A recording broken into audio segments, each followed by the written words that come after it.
Hello students, welcome to class 10th and we are studying outcomes of democracy and reduction of inequality and poverty in this chapter. Reduction of inequality and poverty में हम पढ़ रहे थे reduce economic disparities कि economic disparities को क्या किया जाए, रिड्यूस किया जाए, उसको कम किया जाए।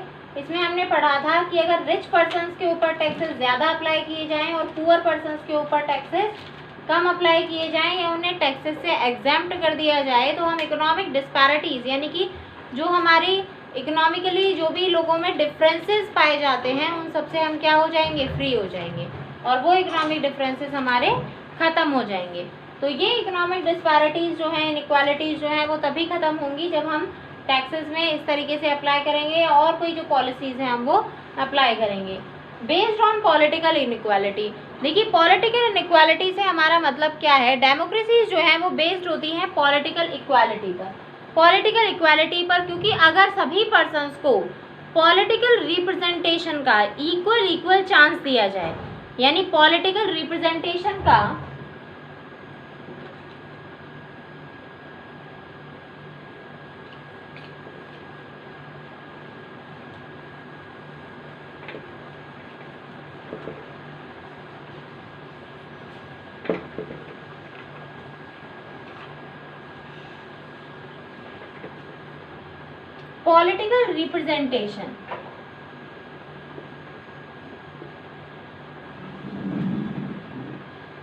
पॉलिटिकल रिप्रेजेंटेशन जो है वो हमारे इंडिया में सभी को कैसा चांस मिलता है, पॉलिटिकल रिप्रेजेंटेशन के लिए इक्वल चांस दिया जाता है। इक्वल चांस जो दिया जाता है कि जितने भी पर्सन्स हैं सभी इंडिविजुअल्स को equal weight in electing representative, हर इलेक्टिंग रिप्रेजेंटेटिव्स को इलेक्ट करने के लिए उन्हें इक्वल वेट किया जाता है। And parallel to the process of bringing individual into the political arena on an equal footing, political arena में सभी को, यानी कि कहते हैं ना कि सुप्रीम कोर्ट के सामने सभी इक्वल हैं, all the people equal before law, सभी जो पीपल हैं वो लॉ के सामने यानी कानून की नज़र में सभी कैसे हैं, इक्वल हैं। ऐसे ही पॉलिटिकल एरेना में सभी जो पीपल हैं वो कैसे हैं, इक्वल हैं।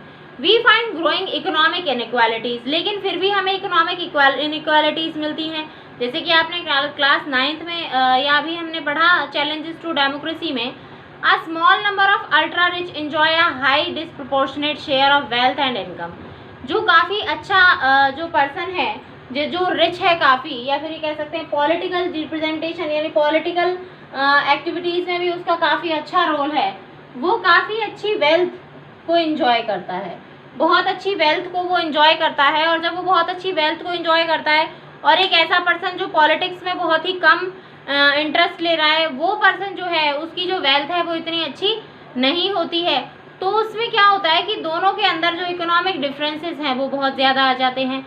क्योंकि पॉलिटिक्स में भी जब कहते हैं कि इंटरनल डेमोक्रेसी अगर नहीं होती, इंटरनल डेमोक्रेसी का मतलब पार्टी में भी जितने मेंबर्स हैं जब उन सबको इक्वल चांसेस नहीं दिए जाते, पार्टी में जितने भी मेंबर्स हैं उन सभी को जब इक्वल चांसेस नहीं मिलते तो उन सभी लोगों को डिफरेंट जोन्स में रखा जाता है। और उन सभी लोगों की जो जैसे बहुत सारे एक ही पार्टी के मेंबर्स हैं लेकिन कुछ लोगों को सारी चीज़ों का पता होता है, हर रूल्स का, हर पॉलिसीज़ का, लेकिन कुछ लोग ऐसे होते हैं, कुछ एक्टिविस्ट ऐसे होते हैं जिन लोगों को कुछ भी मालूम नहीं होता और वो एक नॉर्मल पीपल की तरह अपने जो पॉलिटिकल रिप्रेजेंटेशन है उसको शो करते हैं। तो ऐसे लोगों को बहुत ही जल्दी जो पार्टी है उससे बाहर भी निकाल दिया जाता है, या फिर उन्हें कुछ नहीं पता होता तो उनको किसी भी तरीके का जो भी कोई भी प्रॉफिट है वो नहीं किया जाता है। Not only that their share in total income of the country has been increasing, जो अच्छे जो लोग हैं जो पॉलिटिकल एरेना में काफ़ी अच्छा पार्टिसिपेट कर रहे हैं, जो पॉलिटिकल एक्टिविटीज़ में बहुत अच्छा पार्ट कर रहे हैं, उनकी जो इनकम है वो कैसी है, मैंने भी आपको बताया उनकी जो वेल्थ है वो भी बहुत अच्छी है। और टोटल इनकम में अगर उनका प्रपोर्शन देखा जाए, टोटल इनकम में अगर आप उनका प्रपोर्शन देखेंगे तो टोटल इनकम में भी उनका जो प्रपोर्शन है वो बहुत ज़्यादा देखने के लिए मिलता है। अब टोटल इनकम में उनका प्रपोर्शन ज़्यादा है और लोगों का कम है तो ऑब्वियसली इकोनॉमिक डिस्पैरिटीज़ आनी है। Those at the bottom of the society have very little to depend upon, और जो लोग जिनके पास जो बॉटम में है सोसाइटी के उन लोगों का क्या प्रॉब्लम आता है कि वो इनकम के थ्रू भी बहुत ज़्यादा लो हो जाते हैं, और जब वो इनकम के थ्रू लो हो जाते हैं तो उनकी सोशल डिस्पैरिटीज़ यानी उनके बीच में जो डिफरेंसेस हैं वो बहुत ज़्यादा इंक्रीज होते जाते हैं। यानी रिच तो और रिच हो गए और पुअर हो गए, तो ये डिस्पैरिटीज़ जो है, ये डिफरेंसेस जो है वो इंक्रीज ही होते जाएंगे, जो हमारे कंट्री के लिए बहुत ज़्यादा डेंजरस सिचुएशन है।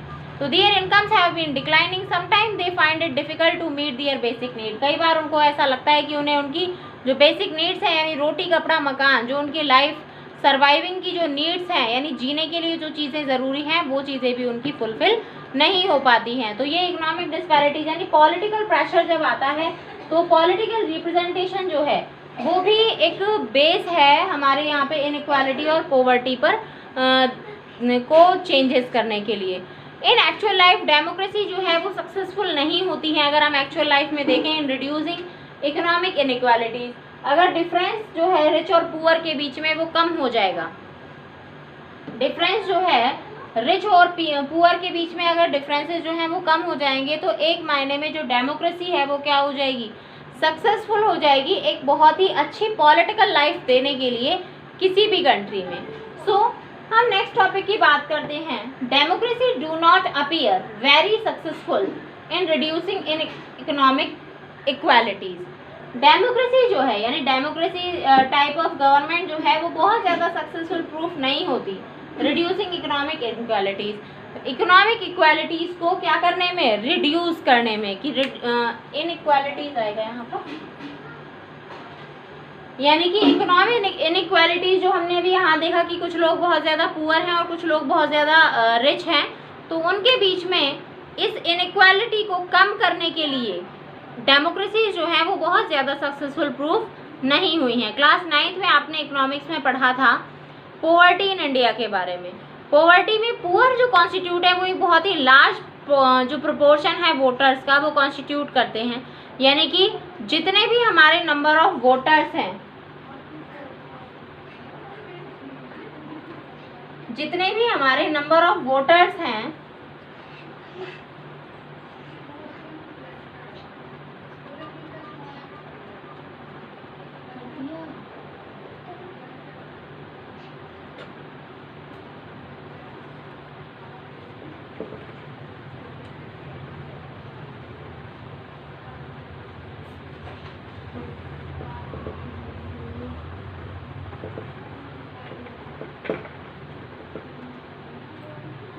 जितने भी पर्सन है, देखिए अगर हम नंबर ऑफ वोटर्स की बात करें,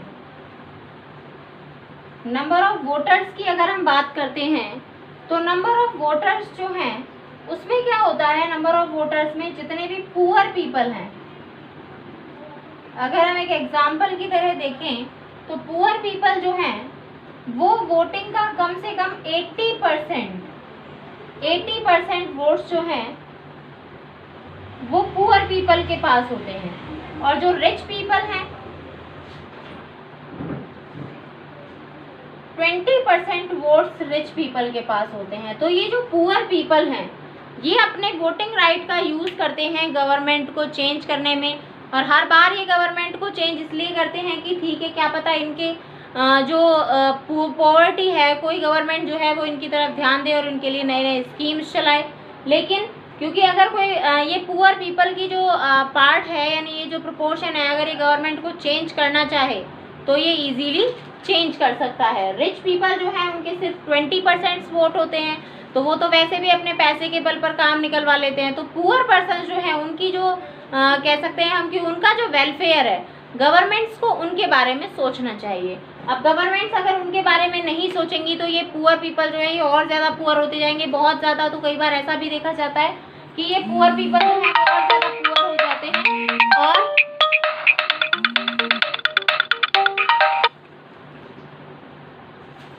ये पुअर पीपल और ज़्यादा पुअर हो जाते हैं, और इनके जो सुनवाई है वो कोई नहीं करता, और इनको एज इट इज़ जो लाइफ इनकी है वही चलती रहती है, चाहे कितनी भी गवर्नमेंट्स आएँ या कितनी भी गवर्नमेंट्स जाएं। तो ये है हमारा पुअर पीपल रिच पीपल का proportion. No party will like to lose their vote, कोई भी पार्टी जो है वो अपने वोट्स को ख़त्म नहीं करना चाहती है। तो ये जितने भी पुअर पीपल होते हैं इनको मनाने में उस समय तो सब लग जाते हैं जब भी इलेक्शंस आते हैं।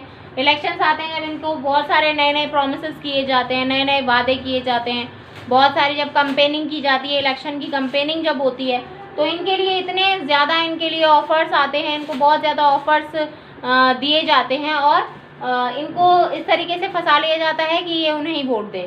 और जब ये उन्हें वोट देते हैं तो वोट मिलने के बाद यानी कि रूल में आने के बाद, रूल करने के बाद क्या होता है कि उनके बारे में कोई भी सोचा नहीं जाता। फिर रिच पीपल जो है वो अपना अर्न करते हैं और सरकारें बदलती रहती हैं। तो ये बात है, ये democratically elected governments do not appear as to be keen to address the question of poverty as you would expect them to. यहाँ तक कि जो डेमोक्रेटिक गवर्नमेंट है, यानी हमारी उम्मीद होती है डेमोक्रेटिक गवर्नमेंट से, क्योंकि it is of the people, by the people and for the people. तो यहाँ से हमारी बहुत सारी उम्मीदें होती हैं कि डेमोक्रेसी जो कंट्री है, डेमोक्रेटिक जो कंट्री है, वो पुअर पीपल के बारे में बहुत ज़्यादा ध्यान देगी। लेकिन यहाँ पर ये जो डेमोक्रेटिक कंट्री है वो भी पॉवर्टी के मामले में बहुत ज़्यादा खरी नहीं उतर पाती है। तो the situation is must worse in some other countries. बहुत सारी कंट्रीज में तो सिचुएशन जो है वो बहुत ज़्यादा ख़राब है। In Bangladesh more than half the population lives in poverty. Bangladesh की अगर हम बात करें तो बांग्लादेश में ज़्यादा से ज़्यादा जो पॉपुलेशन यानी हाफ से ज़्यादा पॉपुलेशन जो है वो क्या है, गरीबी में ही जी रही है। People in several poor countries are now dependent on rich countries even for food supplies. ये रिच कंट्रीज पर ही डिपेंड है अब तो फूड सप्लाईज के लिए, यानी कि इनको खाना भी नहीं मिलेगा और ये लोग विदाउट फूड भी मर सकते हैं अगर इनको जो पुअर पीपल जो हैं वो क्या ना मिले, पुअर पीपल को क्या ना मिले, अगर बिल्कुल भी खाना अगर उन्हें ना मिले तो ये बात है किस चीज़ की, पॉवर्टी की। आपको इसमें जो डायग्राम दिया हुआ है ये मैं आपको पहले भी समझा चुकी हूँ कि जो 50% लोग हैं वो गरीब हैं और उनके पास इतना सा ही जो पोर्शन है, जैसे कोई भी एक चीज़ है, ये मान लीजिए पूरा वर्ल्ड है, इसमें से इतना सा जो प्रोपोर्शन है वो 50% लोगों के पास है और 50% लोगों के पास ये पूरा पोर्शन है। तो फिर ऑब्वियसली ये जो सारे पुअर हैं ये सारे पीपल हैं जो, ठीक है। तो ये हमारी बात हो गई पॉवर्टी की और इकोनॉमिक डिस्पैरिटीज़ की। अब हम बात करेंगे accommodation of social diversity. Social diversity का अकोमोडेशन, देखिए क्या डेमोक्रेसी जो है lead to peaceful and harmonious life among citizens. क्या डेमोक्रेसी जो है वो पीसफुल लाइफ जी पाती है सिटीजन्स के बीच में? क्या it will be a fair expectation? क्या ये फेयर एक्सपेक्टेशन है कि सामाजिक जीवन जो है, हमारी जो सोशल लाइफ होगी वो बहुत अच्छी होगी अगर हम डेमोक्रेटिक कंट्रीज़ को चूज़ करेंगे? तो अगर मान लीजिए डिक्टेटरशिप को तो हमने देख लिया, हमने नाजिज्म पढ़ा है, हमने हिटलर पढ़ा है, हमने बहुत सारे ऐसे चैप्टर्स पढ़े हैं। तो अगर हम इन सारी चीज़ों को देखें तो नहीं, हमें लगता नहीं है कि डिक्टेटरशिप जो है वो लोगों की एक सोशल लाइफ जो है, ईजी सोशल लाइफ को जीने के लिए काफ़ी अच्छी है। तो हमारी जो उम्मीदें हैं सारी वो किससे हैं? डेमोक्रेटिक कंट्रीज से ही हैं।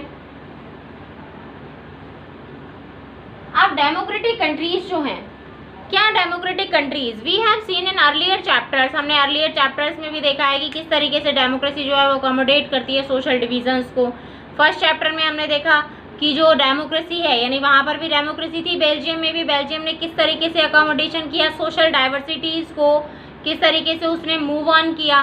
सोशल डाइवर्सिटीज़ अगर वो मूव ऑन नहीं कर पाता, सोशल डाइवर्सिटीज़ पर अगर डेमोक्रेसी वहाँ हावी नहीं होती, तो वहाँ पर भी श्रीलंका जैसी सिविल वॉर की जो कंडीशंस हैं वो वहाँ पर प्रोड्यूस हो जाती और फिर वो बहुत ज़्यादा वायलेंट और एक्सप्लोसिव हो जाता।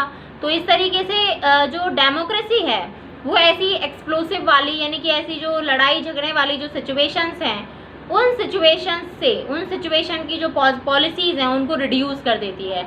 Reduction of policies of the violent situation end of the explosive situation. ऐसी जो एक्सप्लोसिव सिचुएशंस होती हैं उनकी पॉलिसीज़, उनकी पॉसिबिलिटीज़ जो हैं वो बहुत कम हो जाती हैं अकोमोडेशन ऑफ सोशल डाइवर्सिटीज़ को देखते हुए। No society can fully and permanently resolve conflicts. कोई भी सोसाइटी जो है वो पूरे तरीके से कॉन्फ्लिक्ट्स को सुलझा नहीं पाती है अमंग डिफरेंट ग्रुप्स, क्योंकि वहाँ पर डिफरेंट ग्रुप्स रहते हैं। तो हर ग्रुप को पूरे तरीके से सेटिस्फाइड करना किसी भी कंट्री के लिए, किसी भी गवर्नमेंट के लिए पॉसिबल नहीं है। But we can certainly learn to respect these different countries. We can resolve the mechanism to negotiate the different differences। लेकिन हमें ये देखना होगा कि ये जो डिफरेंसेस हैं इनके बारे में जो हम बात कर रहे हैं, ये सारी बातें जो हैं, ये बातचीत से वो क्या कर सकते हैं, हम इनकी जो प्रॉब्लम्स हैं उनको हम सॉल्व कर सकते हैं। No society can fully and permanently resolve these, democracy is the best suited to produce these outcome. और ये आउटकम जो है, कौन सा आउटकम, की accommodation of social diversities, social diversities जो हैं उनका अकोमोडेशन कैसे किया जाए, उनको सॉर्ट आउट कैसे किया जाए। तो इसके लिए डेमोक्रेटिक कंट्रीज जो हैं वो एक बेस्ट एग्जाम्पल और एक बेस्ट क्या है, उपाय है, एक बेस्ट चॉइस है, एक बेस्ट तरीका है, बेस्ट वे है इसको सुलझाने का। Non democratic regime often turned a blind eye to suppress internal democracy. जो नॉन डेमोक्रेटिक रिजाइन है जो वो कंप्लीट एक ब्लाइंड आई रखती हैं सोशल डिफरेंसेस के लिए, क्योंकि वहाँ पर सोशल डिफरेंसेस का उनको कोई मतलब नहीं होता। एबिलिटी टू हैंडल डिफरेंसेस को हैंडल करना, डिविजन्स को हैंडल करना, कॉन्फ्लिक्ट्स को हैंडल करना, ये सारी चीज़ें जो हैंडल करने की बात है ये सभी डेमोक्रेटिक रिजाइम के अंदर सॉल्व हो सकती है। ये सभी चीज़ें डेमोक्रेटिक रिजाइम के अंदर सॉल्व हो सकती हैं। But the example of Sri Lanka remind us that the democracy must fulfil 2 conditions. लेकिन श्रीलंका का जो हमने एग्जाम्पल पढ़ा, देखिए हमने बेल्जियम और श्रीलंका 2 के एग्जाम्पल पढ़े। बेल्जियम ने बहुत ही समझदारी से अकोमोडेशन किया यानी वहाँ पर दोनों ग्रुप्स को इक्वल रिप्रेजेंटेशन मिला। लेकिन श्रीलंका ने क्या किया, मेजोरिटेशन किया। श्रीलंका ने मेजोरिटाइजेशन किया, यानी कि जहाँ पर भी मेजोरिटी थी उसी को इम्पोर्टेंस दी। तो यहाँ से हमें 2 बातें समझ में आती हैं। फर्स्ट क्या, कि डेमोक्रेसी के लिए भी क्या क्या ज़रूरी है। फर्स्ट तो चीज़ ज़रूरी है अंडरस्टैंड करना कि डेमोक्रेसी जो है वो सिंपली मेजोरिटी का ही ओपिनियन नहीं है।